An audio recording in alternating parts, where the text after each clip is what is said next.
Assalamualaikum warahmatullahi wabarakatuh. Halo semuanya, perkenalkan nama saya Dehan Tiansa dengan NIM 210590007 dari Prodi Manajemen Non-Kependidikan Universitas Negeri Padang. Dan pada video kali ini, saya akan membuat suatu video guna untuk memenuhi tugas akhir ujian akhir semester mata kuliah Manajemen Usaha Kecil dengan dosen pembimbing Bapak Ridho Riswaldi. Dan sesuai dengan instruksi yang diberikan oleh Bapak kemarin, saya akan membahas tentang 5 persoalan yang diberikan pada soal yang telah diberikan kemarin. Baiklah, langsung saja saya masuk ke soal yang pertama. Apakah dilema yang dihadapi keluarga Zanders, yaitu dengan tujuan ekspansi menyebabkan perusahaan kehilangan karakter yang membuatnya sukses, pada awalnya adalah dilema umum yang dihadapi para wirausahawan, dan mengapa? Baiklah, di sini saya akan menjawab soal yang pertama. Tentu saja, ya, dilema yang dihadapi keluarga Zanders terkait dengan tujuan ekspansi yang menyebabkan perusahaan kehilangan karakter yang membuatnya sukses pada awalnya adalah dilema umum yang sering dihadapi oleh para wirausahawan. Nah, ini disebut sebagai dilema pertumbuhan. Nah, pertumbuhan yang cepat ini seringkali bertentangan dengan kepersonalan dan identitas yang membuat bisnis sukses pada awalnya. Para wirausahawan harus memilih dengan bijak antara pertumbuhan dan mempertahankan elemen khas yang menarik pelanggan pada awal pendirian perusahaan. Baiklah, selanjutnya pada soal yang nomor 2. Anggaplah Anda berperan sebagai konsultan Zanders. Saya ulangi, anggaplah Anda berperan sebagai konsultan Zanders. Saran apa yang akan Anda tawarkan kepada mereka terkait pertanyaan-pertanyaan mendasar yang mereka miliki tentang bisnis mereka? Baiklah, di sini saya akan menjawab pertanyaan nomor 2 ini.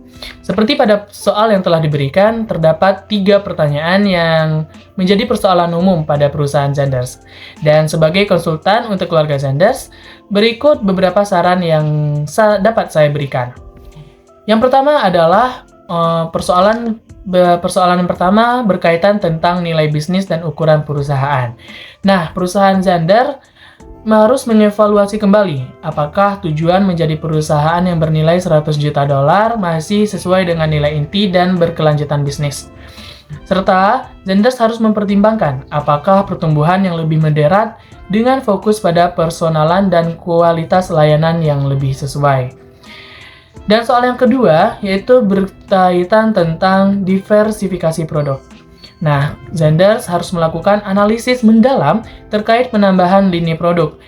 Apakah produk tersebut akan ditambah dengan produk baru, atau Zanders lebih fokus pada produk yang sudah menjadi ciri khas Jimmy Beans Wall, seperti wall dan peralatan untuk merajut. Dan yang ketiga yaitu berkaitan tentang strategi penjualan dan merek. Nah, Zanders harus lebih mempertimbangkan kembali strategi penjualan online dan offline. Apakah lebih efektif untuk membangun merek secara online dengan fitur pada penjualan internasional, atau apakah membuka toko retail di seluruh negeri? Dan mungkin melalui waralaba adalah pilihan yang lebih baik. Identifikasilah mana yang lebih sesuai dengan target pasar dan kekuatan perusahaan. Baiklah, untuk soal nomor 3, mengenai langkah-langkah apa yang harus dilakukan oleh keluarga Zanders untuk mendesain ulang website dan mengembalikan perusahaan mereka ke halaman pertama hasil mesin pencarian seperti Google. Baiklah, saya akan menjawab pertanyaan nomor 3 ini. Adapun langkah-langkah yang bisa diambil dari persoalan tersebut, di antaranya, yang pertama adalah audit website saat ini. Nah, harus mengevaluasi nih website Jimmy Beans Wall secara menyeluruh, termasuk struktur, konten, dan performa, serta mengidentifikasi elemen yang perlu ditingkatkan lagi. Dan saran yang kedua adalah mengoptimalkan konten. Zanders harus memperbarui konten dengan fokus pada kata kunci yang relevan dengan bisnis dan produk mereka yang ada. Serta pastikan konten informatif, bermanfaat, dan sesuai dengan kebutuhan pelanggan. Gunakan meta deskripsi dan judul yang menarik untuk meningkatkan daya tarik di hasil pencarian. Yang ketiga, melakukan peningkatan link internal. Bangun struktur link internal yang baik antar halaman, dan ini dapat membantu mesin pencarian untuk memahami struktur website dan meningkatkan navigasi para pengguna. Selanjutnya adalah pengaturan struktur URL. Atur struktur URL yang bersih dan mudah untuk dimengerti oleh mesin pencarian, serta gunakan kata kunci relevan di URL untuk meningkatkan visibilitas dan hasil dalam pencarian tersebut. Saran yang kelima adalah mendaftarkan bisnis ke Google My Business untuk meningkatkan visibilitas di hasil pencarian apabila memiliki toko fisik. Dan saran yang terakhir atau yang keenam adalah peningkatan keterlibatan pengguna.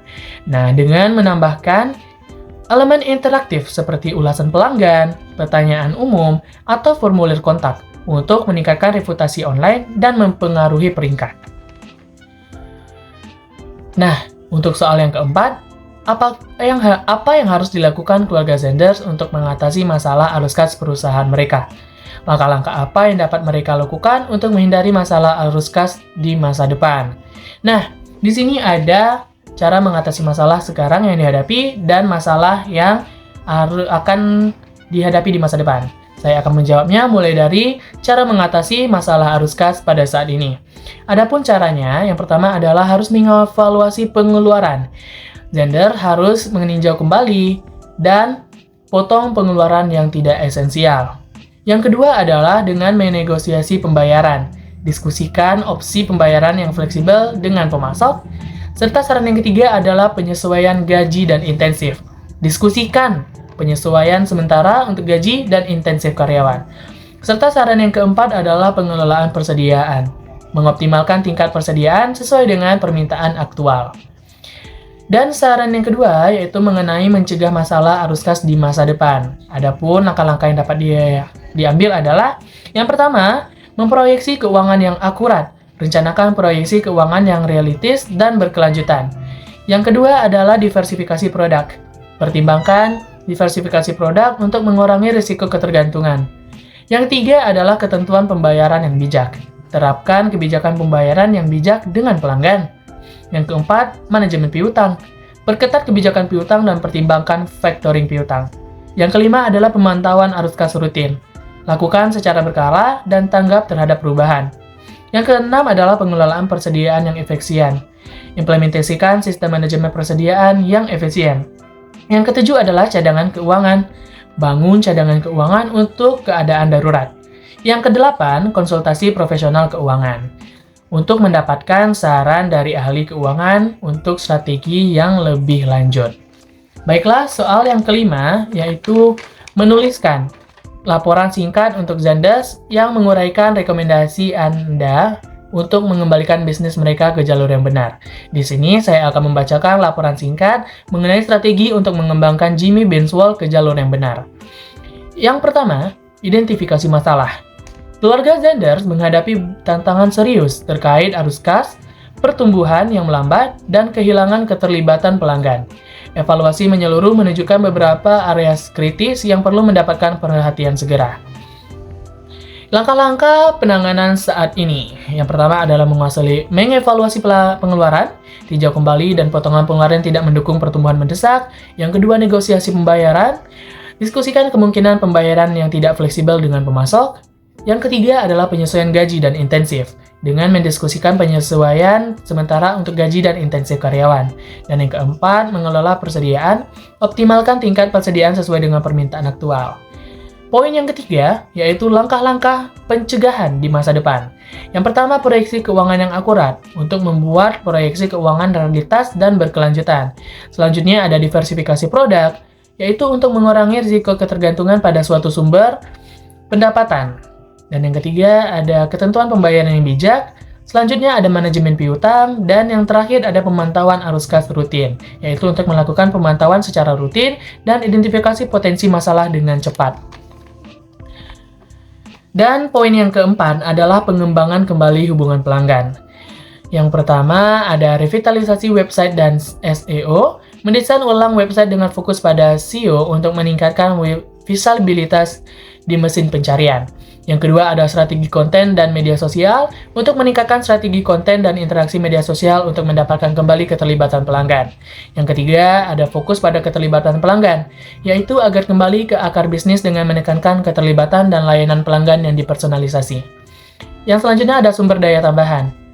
Poin yang kelima, sumber daya tambahan, yaitu konsultasi dengan ahli keuangan dan profesional pemasaran untuk mendapat pandangan yang lebih lanjut. Yang terakhir atau poin ke-6 adalah kesimpulan. Dengan langkah-langkah ini, diharapkan Jimmy Benswell dapat mengatasi masalah arus kas saat ini, membangun fondasi yang lebih kuat untuk pertumbuhan, dan mendapatkan kembali dukungan pelanggan yang penting. Baiklah, itu tadi penjelasan atau pemaparan mengenai kasus yang saya lakukan dalam ujian akhir semester manajemen usaha kecil ini. Sekian dari saya, terima kasih atas perhatiannya, dan mohon maaf atas segala macam kesalahan dan kekurangan. Saya tutup video ini dengan mengucapkan wassalamualaikum warahmatullahi wabarakatuh.